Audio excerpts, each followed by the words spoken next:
Namaskar, Namaste, brothers and sisters, ladies and gentlemen, students and scholars, teachers and trainers, professors, professionals, officials, listeners, learners. I welcome all respected doctors and directors. I welcome all adorable ministers and managers.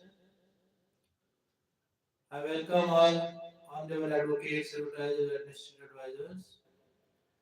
I welcome the most honorable President Prime Minister Modi ji. I UnivProfDrRKS from USA, heartily cordially welcome. It is really nice time, nice place, nice section today. Our all subscribers, senders, sharers, listeners, likers are observing, examining that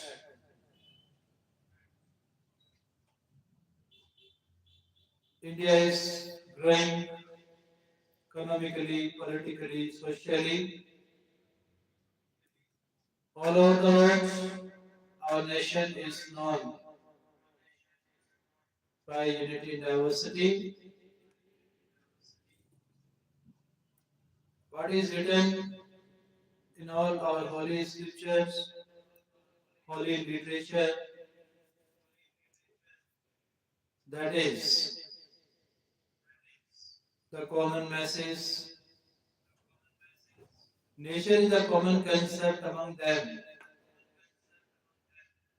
Our all starters, beginners, initiators, creators, generators, operators came in India on this earth, on this land. So India proud of them. All freedom fighters, free thinkers, astronomers, astrologers have respected this holy land because of its spiritual values, cultural values, economical, political values. Dear friends, today our all scholars, sportsmen, students are studying internationally in Harvard, Oxford, Cambridge, Edinburgh, Pennsylvania, California. All over the world in different industries our scholars are studying and researching in medical, non-medical, commerce, arts. All professionals are developing with its innovative and inventive changes day by day. We observe it from this digital India, digitalized, electronized, transparency and independence. These are the greatest objectives of this modern time that are being motivated by our present rulers, those who have sacrificed themselves with having a greatest, adorable, tolerable patience. It is really praiseworthy, admirable and appreciable, and our youngsters are growing skillfully in the different fields. Today, in our remote areas, in our villages, every youngster have become the torch bearer of the futuristic generation. As we see that Our technology is so advanced on the basis of its speed, accuracy, but the thought level of our youngsters is more than it. Youngsters' thoughts, ideas are deeper than the sky. Youngsters' thoughts and ideas are higher than the sky, deeper than the ocean, and as we observe from this modern time, everyone is growing, being dependent on this technology. Undoubtedly, it can be said that this the greatest use of mind is being done. But if this technology is so transparent, is so convenient to understand, if it is having a great speed and accuracy, then how is the maker of this technology? Who is the maker of this technology? That mind is praiseworthy, and the maker of mind is really superb. Words fall short. We can be the greatest believer of this technology. Our youngsters, professional officials, those who are always busy in recordings, downloadings, savings, imitating, copying, undoubtedly they are learning more and more skills, talents, manners, but the creator and generator and even the imaginator are the matchless, fearless, incompetent. So we should focus on them and we must try to research, investigate, diagnose, probe such things which are still hidden inside this human body. It is said from our holy saints of this holy land. I once again welcome all my brothers, sisters, dear friends.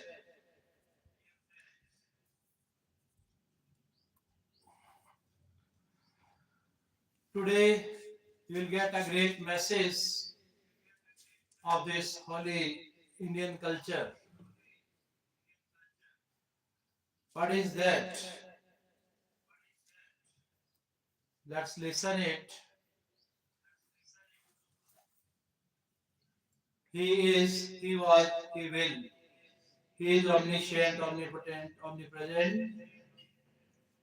Om Shri Paramatmane Namaha. Oh dear Lord, you are mine. Only you are my mother and father. Only you are my kin and companion. Only you are my knowledge and riches.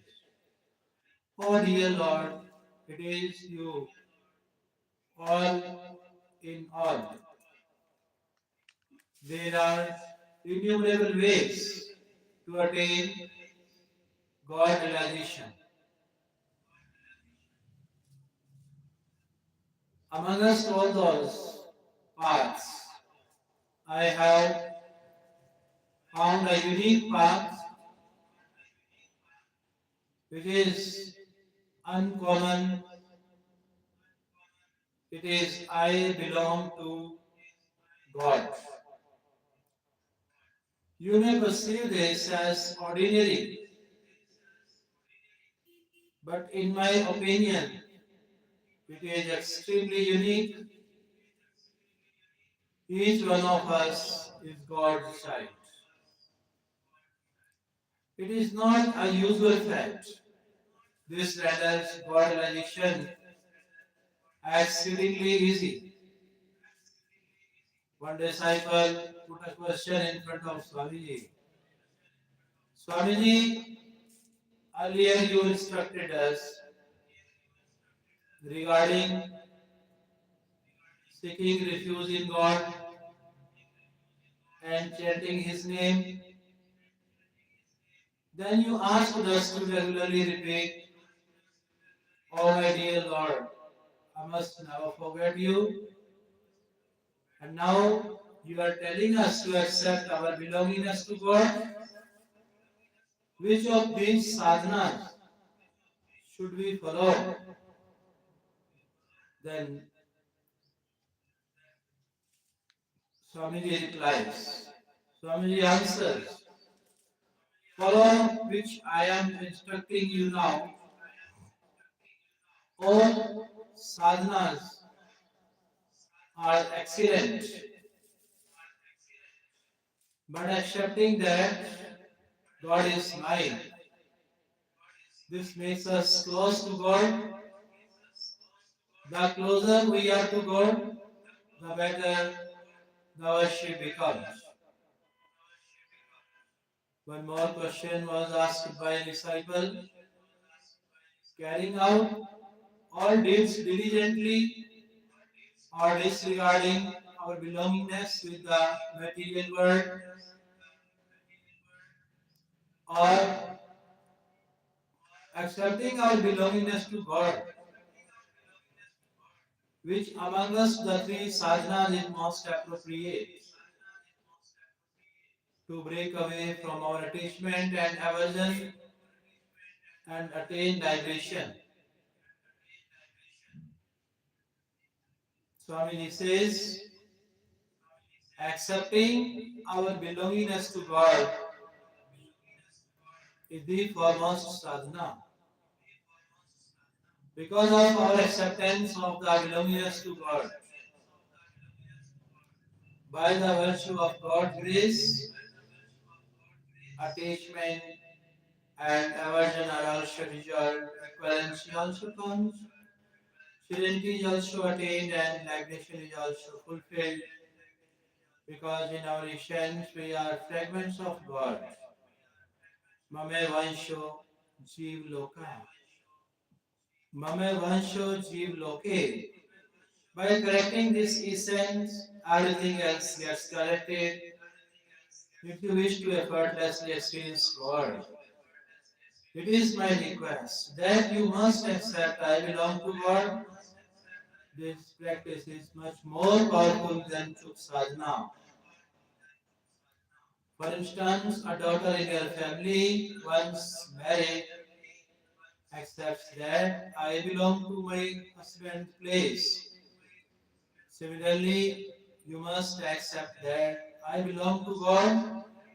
This is an extremely effortless and preeminent sadhana.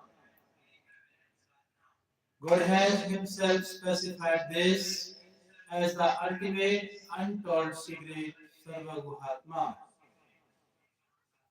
In the entire instruction of the Gita, the term Sarva Guhatma has been used only once.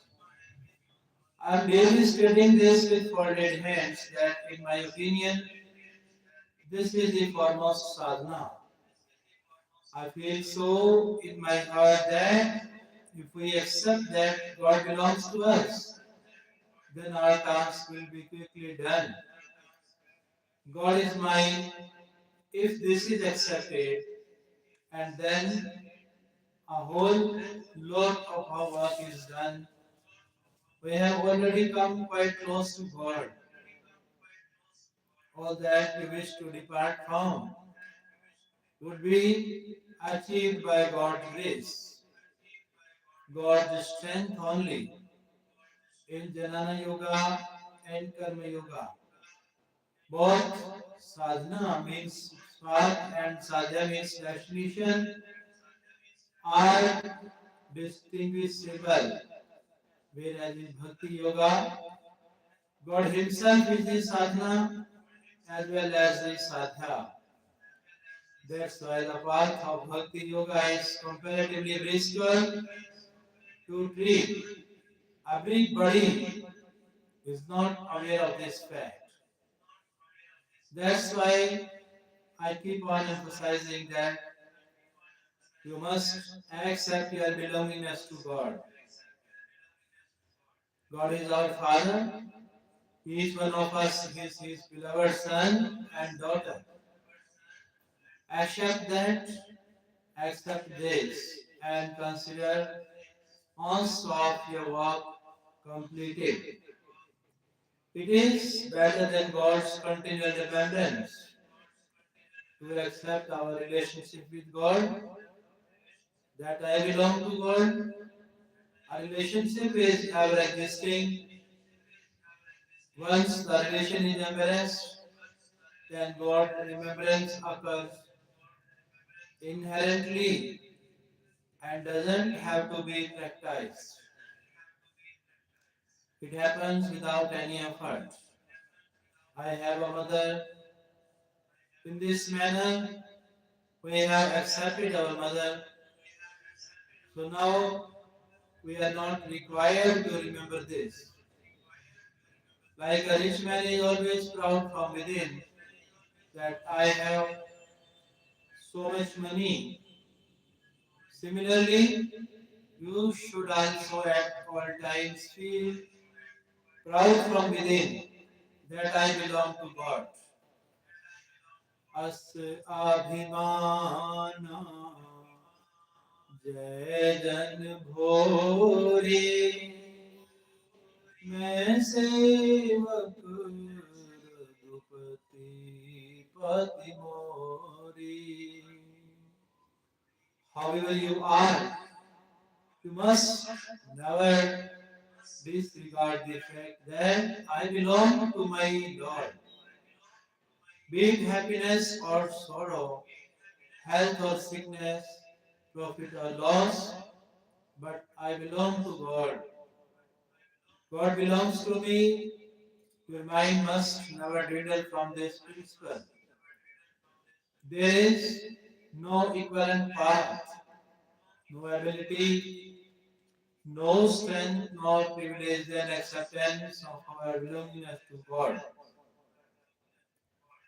In the acceptance of God's belongingness, the mind, the intellect, etc. are not required, whereas in other sadhanas, the assistance of the mind, the intellect, etc. are required. Even with the persisting absence of certain interests in a seeker, God chooses to concentrate only on the belongingness and not the absent traits. Because our belongingness to God is absolute, he who accepts his relation with God rises above the ordinary. He becomes a Sant Mahatma, he attains serenity and eternal joy. He becomes carefree of everything else. So accept that God belongs to you and relax. I belong to God. Never forget this, and you will certainly experience God. You will be naturally introduced to Satsang and Sant Mahatmas. The most exceptional thing is an eternal relationship with God by the virtue of the acceptance of the relationship. There is rapid augmentation, chanting of God's name, meditation, kirtan.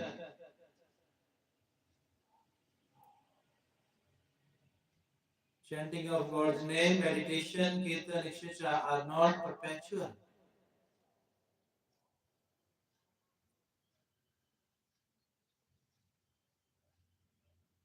And there is always some interference, whereas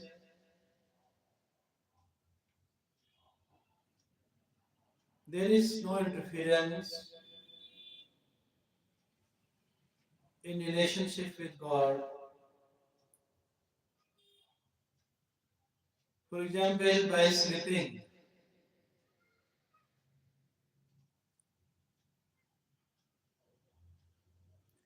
the marital relationship doesn't vanish. Similarly, in forgetfulness or sleep, our relationship with God doesn't vanish.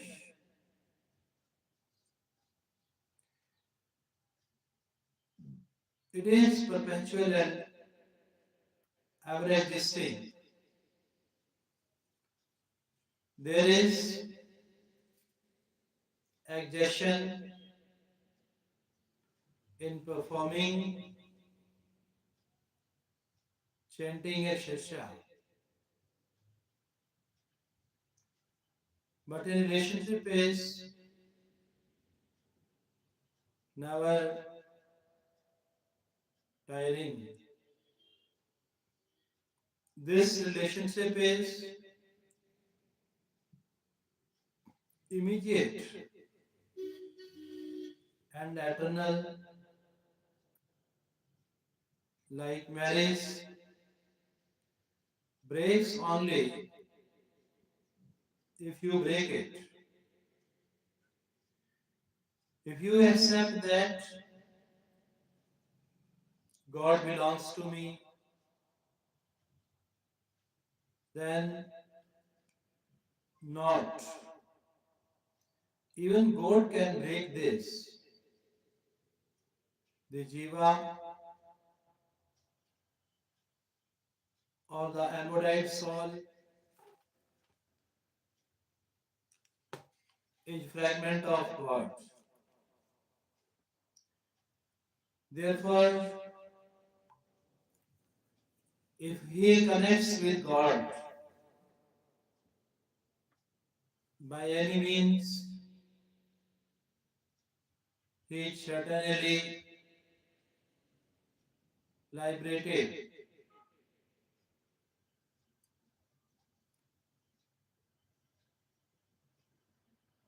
A relationship with God invariably leads to supreme welfare.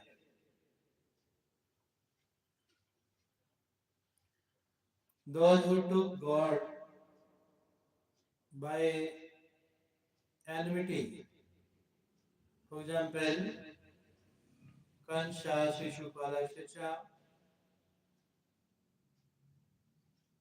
were liberated, and those who loved God utterly were also liberated,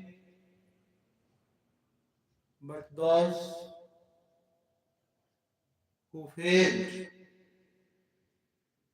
to establish any relation were not liberated. If someone expresses that God is mine,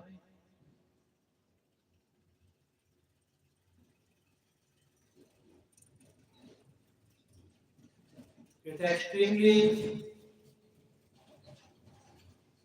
pleases the Lord.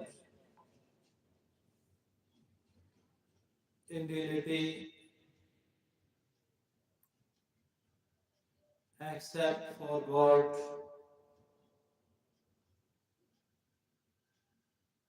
There is no one whom we can call ours.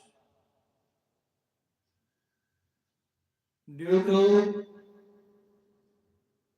your materialistic tendencies, you might become ignorant of God. But God never forgets you. One more question was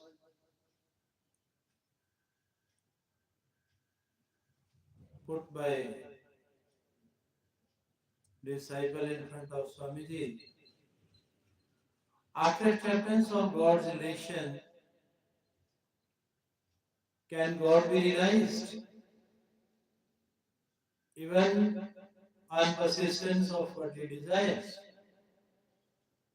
Swamiji says, yes, God can be realized even on persistence of worldly desires,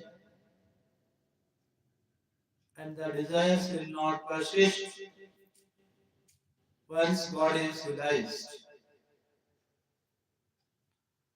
The principal mistake has been erroneous,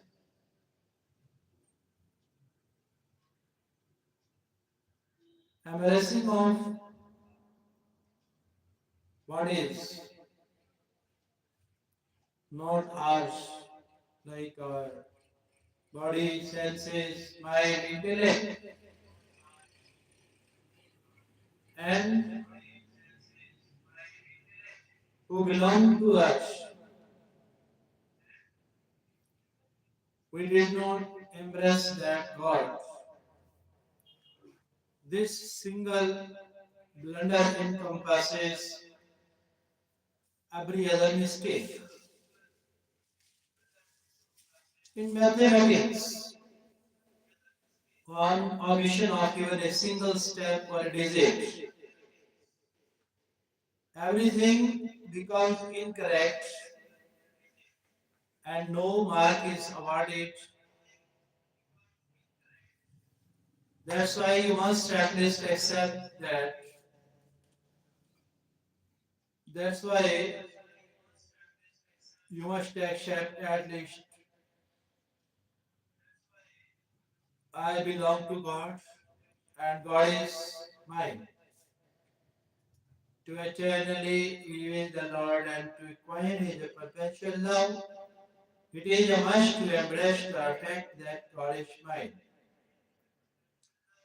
Like a child declares that the mother is mine, similarly, God is mine. The sentiment of belongingness towards God is the mantra. Is the mantra for eternal love.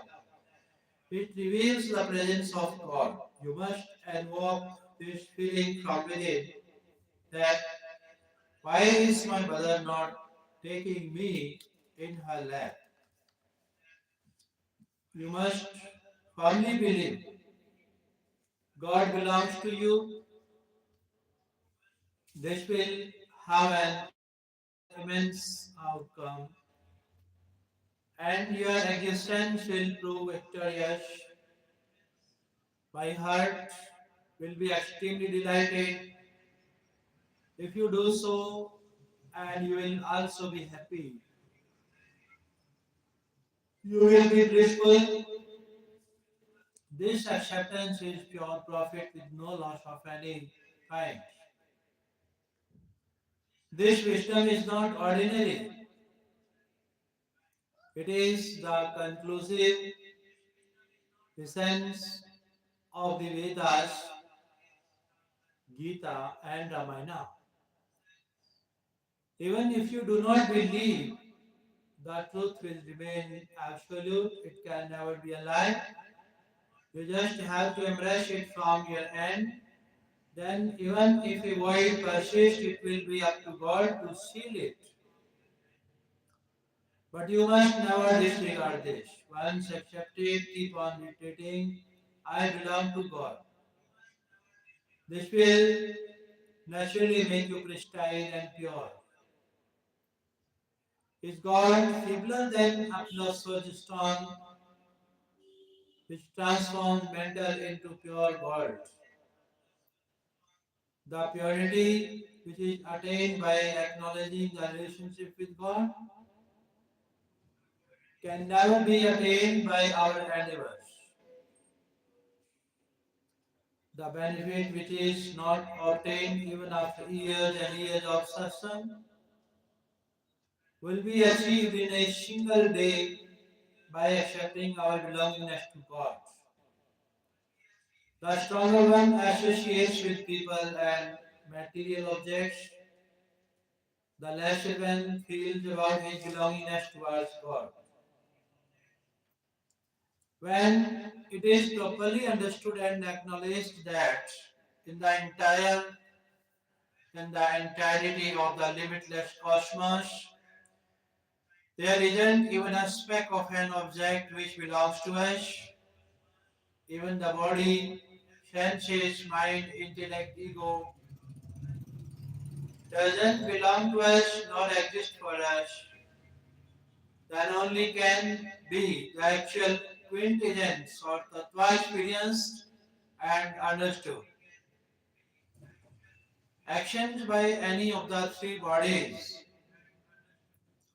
introspection and trance, samadhi, even they are not ours, nor of any use to us. Only after the departure from our assured relation, only after the departure from our assumed relation with action, introspection, and trance, what is achieved. That quintessence or tattva only is ours and not for us. That quintessence only is ours and for us. We are fragments of God only. Till the time a human being has assumed that the body and the world are his and exist for him, till then he will listen, learn, orate, and lecture, but will not adequately understand the quintessence of the thought,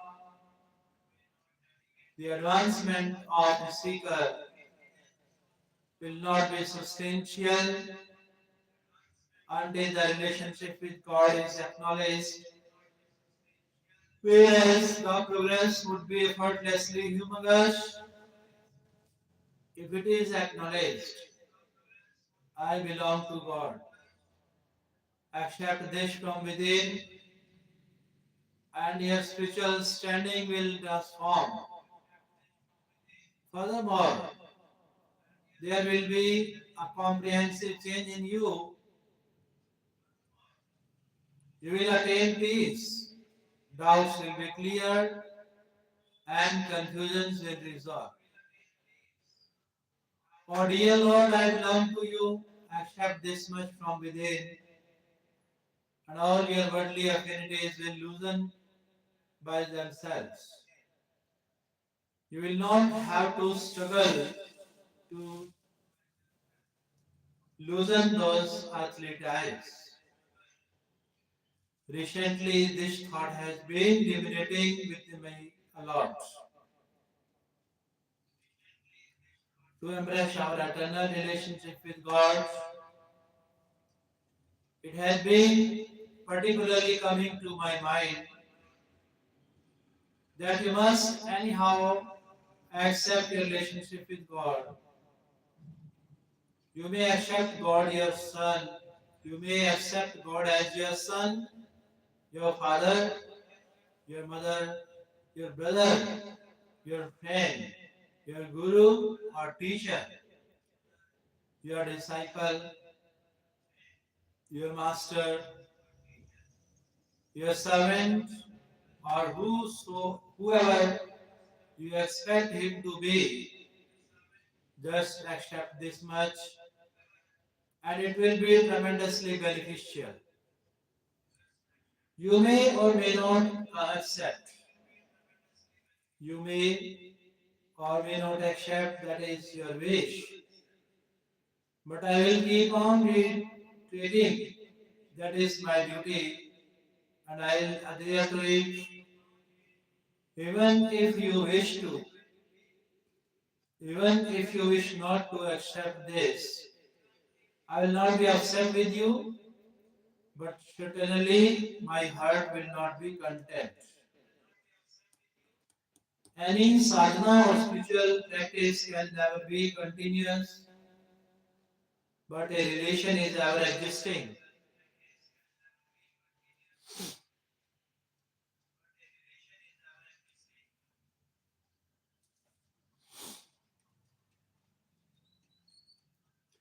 A seeker can pursue any form of sadhana and must agree on his exclusive relationship with God until the time relation with another exists. Till then, the sadhana is not absolute. What you believe to be the path towards God realization, true sadhana happens only when you accept your relationship with God. For instance, when a married woman visits her mother's place, even while performing all obligations, she never disregards the fact that she is married. Similarly, if you wish to attain God realization, then even while residing in this material world, you must agree from within on your relationship with God. Do not agree to associate even with a sant or a guru, but do respect their teachings. Once you accept them, you belong to God. Then all your action will be sadhana for God realization only. I belong to God, God belongs to me, this is the true sadhana. God belongs to us. We belong to God. If the Lord's relation is embraced in this way, then you will not have to purposely try and remember God, but instead you will innately remember Him. In our worldly routine, we have observed that a person is respected based on their material wealth, but in God's routine, one is respected if they are related to God. Just by accepting your relationship with God, all your losses, all worries, all dreams, and all clutter will resolve, you will become absolute. It is said that the realization of God is extremely effortless. And it is also told that the realization of God is extremely difficult.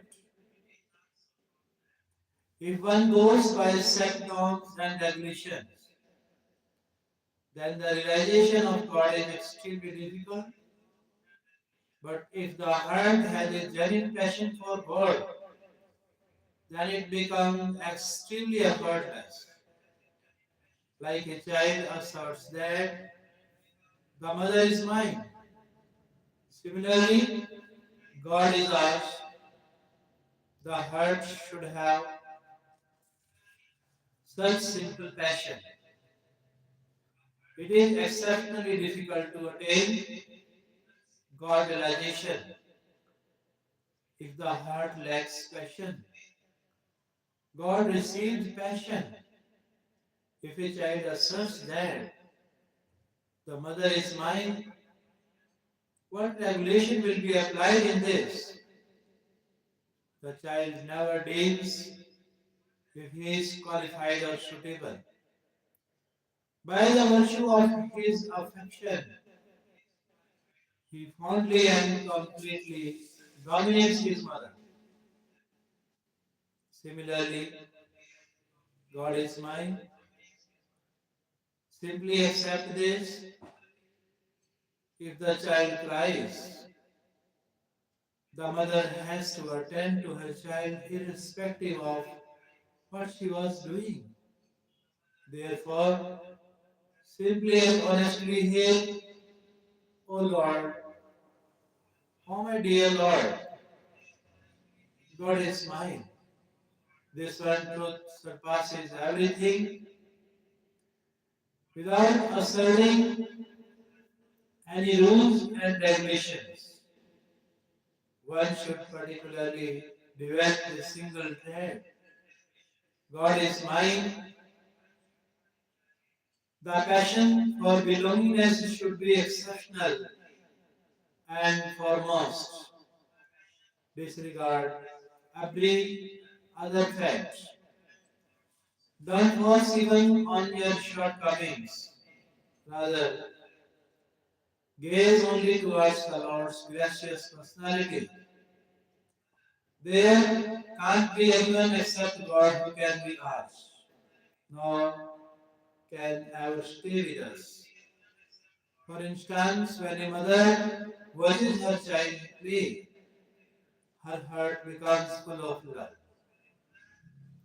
Similarly, God's heart is full of love for each one of the souls.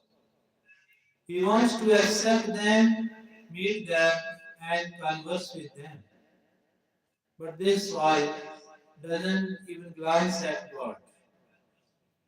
So it is my request to all of you that, however you are, at least, at least remember this thought that God is mine.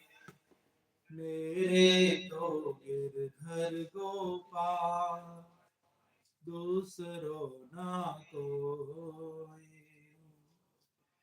If you accept this, you will never be unhappy again. There is no particular loss in accepting this, but pure and pure profit. But the body, senses, soul, mind, intellect, etc. Nothing belongs to me, only God is mine. If you accept this, you will be greatly benefited, greatly benefited, greatly benefited. Nothing else will bind you, even in times of sickness.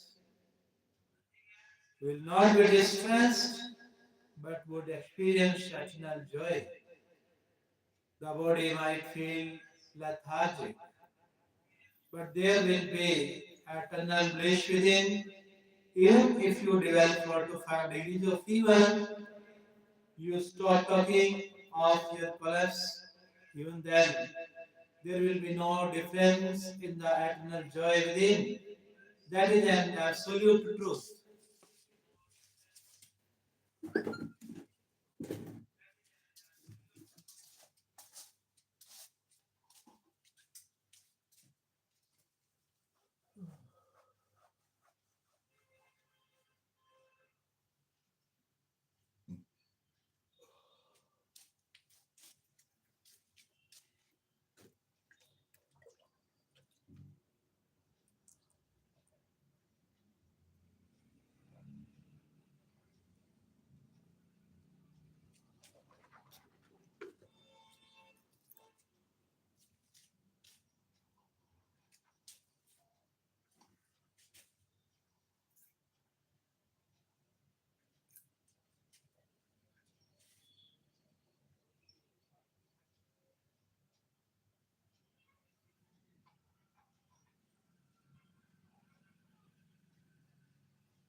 Dear friends, now you're listening.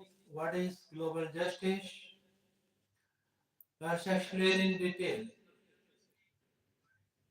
Justice is the soul of every legal system. It is very difficult to give a definite definition of this.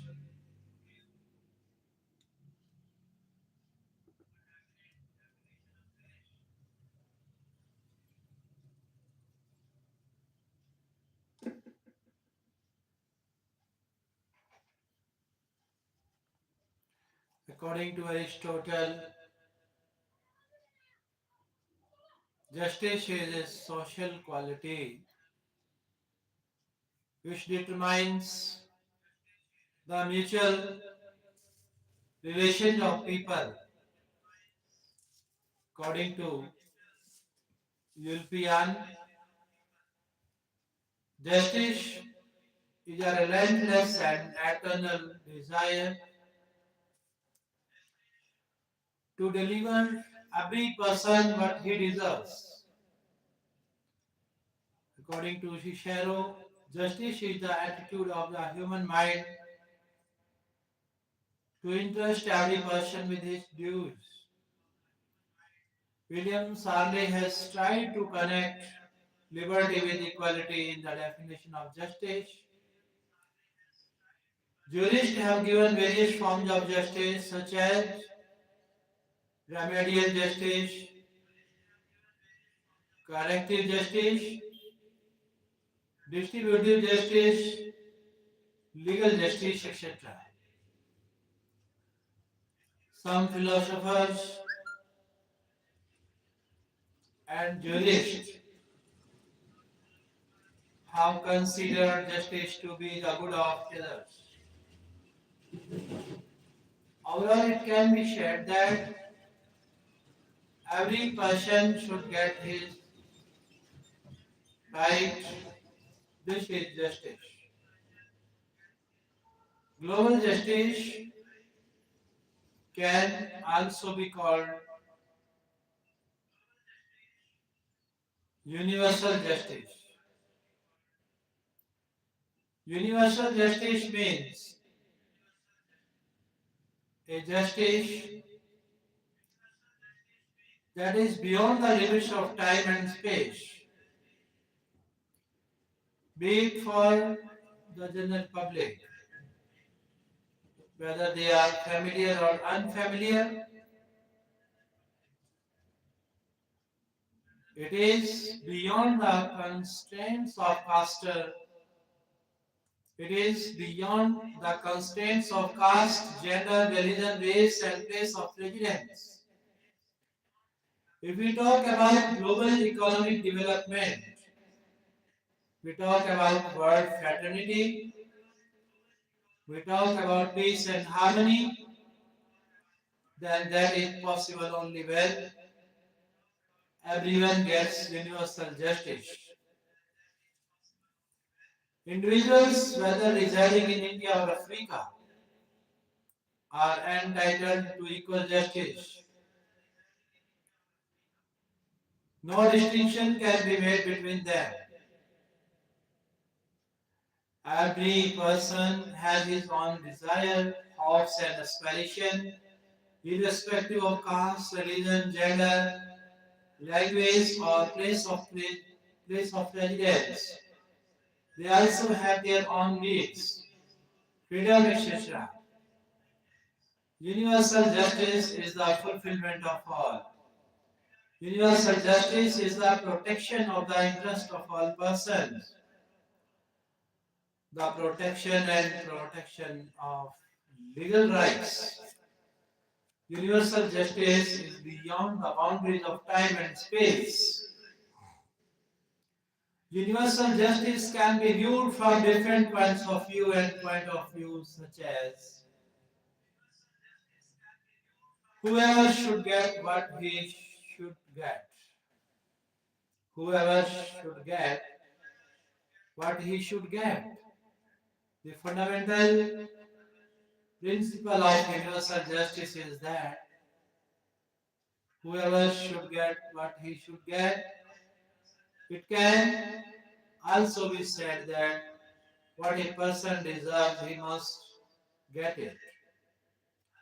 It cannot be universal justice to deprive the entitled person of his entitlement. Here then comes idea is irrelevant that let me be given what is mine. I cannot be compelled to take anything else in exchange for it. Though I will not object to that. If every person gets his due, then there will be no feeling of dissatisfaction in him. Peace and harmony will remain. This is the expectation of universal justice. Justice beyond the limits of time and time. Universal justice is beyond the limits of time and space.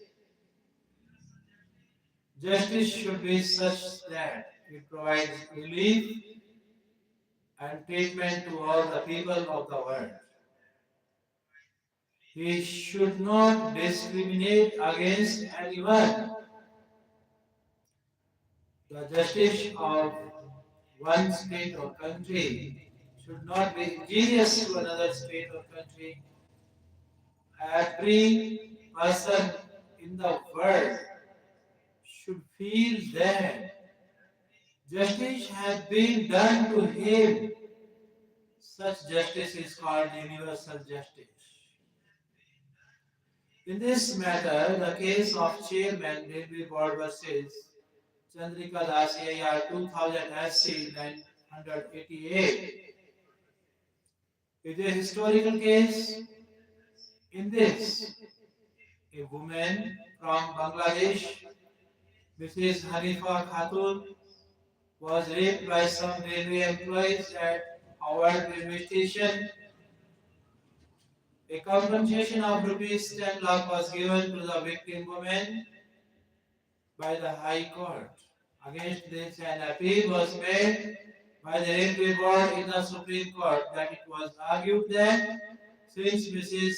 Hanifa Khatun is not a citizen of India, she does not get the benefit of Article 21 of the Constitution. But while rejecting this argument, it has been said by the Supreme Court that the foreign citizen is also entitled to the protection of the article of the Constitution, as the word person has been used in Article 21, not a citizen. And this right is also mentioned in the Human Rights Declaration of 1948. This is universal justice. Another such important case is of Chakma refugees year 1996 SC 1234. When the Chakma refugees started the student them out of the state. On this, the National Human Rights Commission threatened the Supreme Court and demanded that the protection of Article 14 and 21 of the Constitution should be given to all persons, whether they are citizens or not. Accepting this, the Supreme Court directed the state government to protect the life and personal liberty of the Chakma refugees. This is universal justice, fair or non-discriminatory justice. One of the requirements of universal justice is that it should be impartial, that is, not discriminatory.